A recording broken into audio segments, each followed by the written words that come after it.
Eu sou Fábio Gomes e é muito bom te ver por aqui. Você já ouviu falar da expressão vontade política? Bem, a pergunta que eu quero responder é: basta vontade política para resolver os problemas?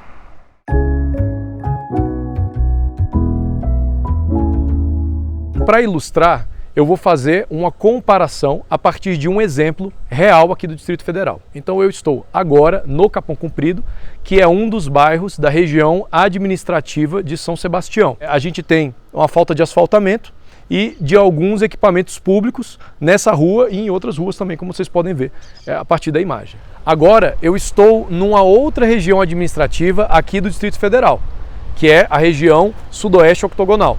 Quem conhece Brasília sabe que o Sudoeste é uma região muito valorizada. Então eu quero que você pense um pouco comigo sobre a informação. É claro que São Sebastião é composto por diversos bairros e com diferentes níveis de equipamentos públicos, inclusive de asfaltamento. Mas isso não acontece no Sudoeste. Por exemplo, não existem áreas aqui no Sudoeste que não tenham asfalto, né? Então, por que isso acontece? Porque o Sudoeste é tratado de uma forma diferente da forma que é tratada o Capão Comprido. Então a gente tem uma pista bem interessante que a gente vai poder seguir para entender um pouco mais da questão da vontade política. Mas afinal, o que é a vontade política?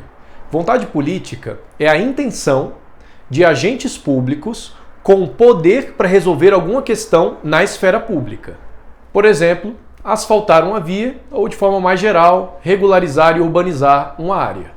O agente político pode ser um governador, pode ser um administrador regional, um diretor de estatal ou mesmo um deputado, ou seja, qualquer servidor público com poder decisório. Agora, apenas a vontade resolve qualquer problema no mundo real? Então vamos pensar em duas dimensões diferentes. Uma é a da vontade, né, e outra é a da técnica.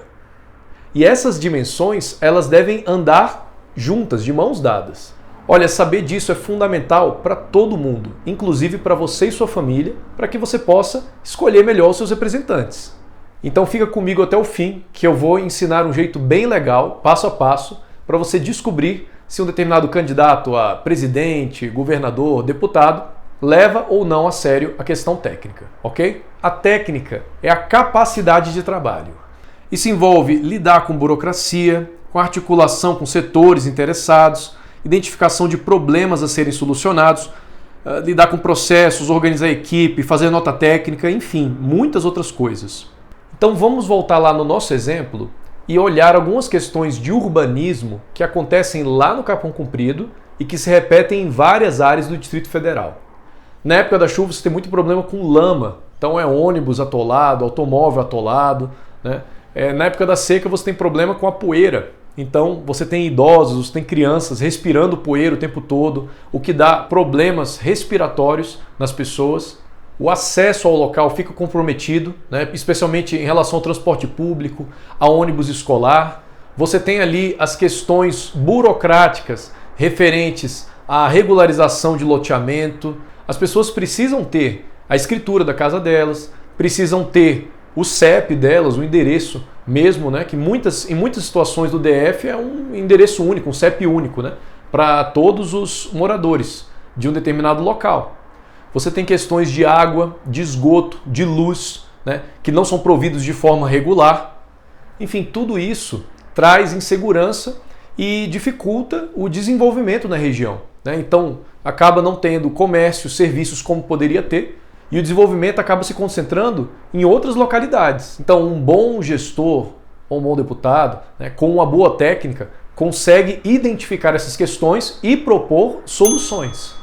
Então, por exemplo, um deputado ele pode melhorar muito a vida da população, considerando essa questão do orçamento, ao direcionar recursos das emendas parlamentares para esse tipo de projeto, especificamente.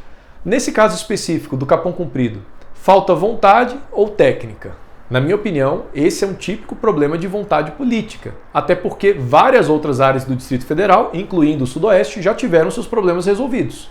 E vale lembrar que um bom gestor vai pautar suas ações pela igualdade da dignidade das pessoas. Ou seja, uma família que mora no Capão Comprido, ela tem igual dignidade a uma família que mora no Sudoeste ou em qualquer outro ponto do Distrito Federal ou do Brasil ou do mundo, né? É assim que uma política pública tem que ser conduzida.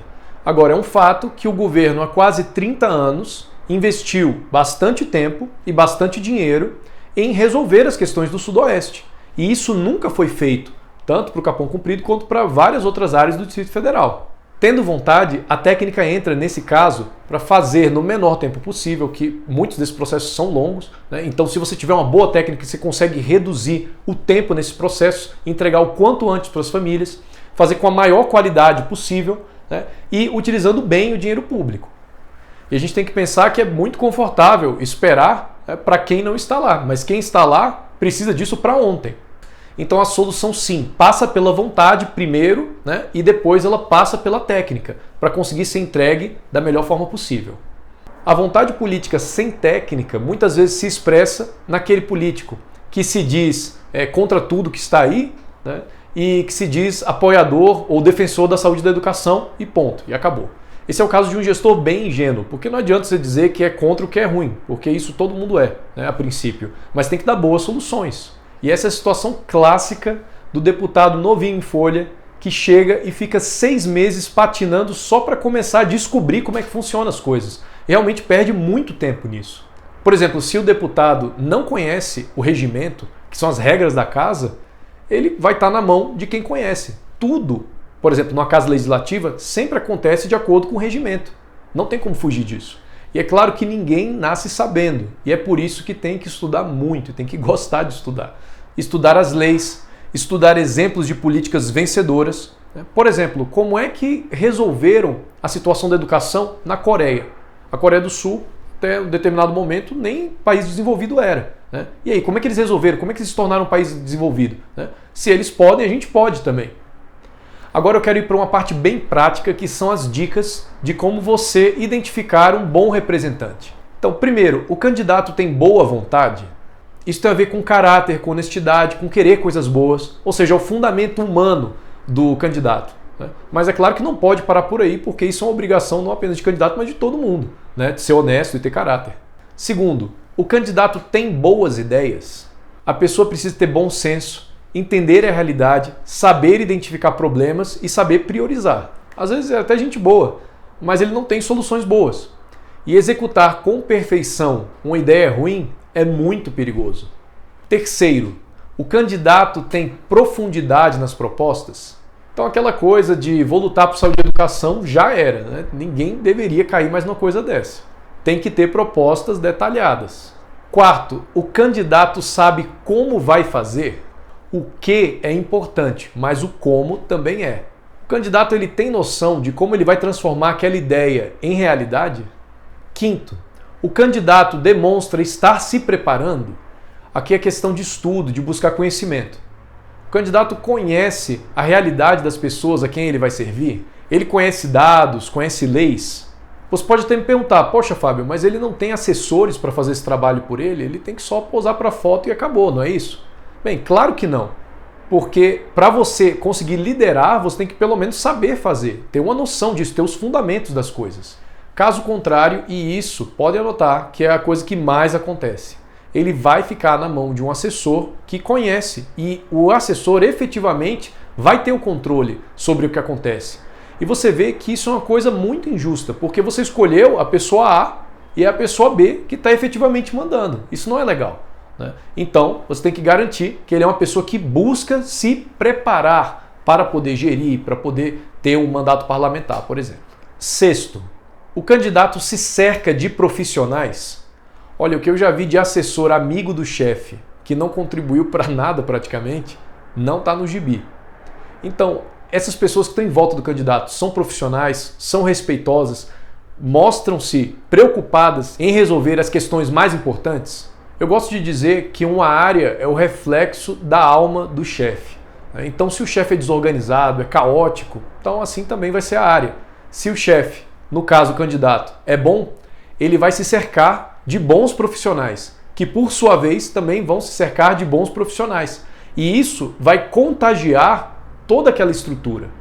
Bem, eu espero que você esteja agora melhor equipado para fazer escolhas melhores em relação aos seus representantes. Me perguntam às vezes, Fábio, é tanto problema, você acha que dá realmente para superar esse tanto de desafio? E o que eu respondo é, dá. Com vontade e com técnica. Se você achou essas informações úteis, deixa aqui no comentário ou no WhatsApp o que você acha que falta vontade política para resolver, ok? Peço que você curta e compartilhe com sua família e amigos. Obrigado e até a próxima!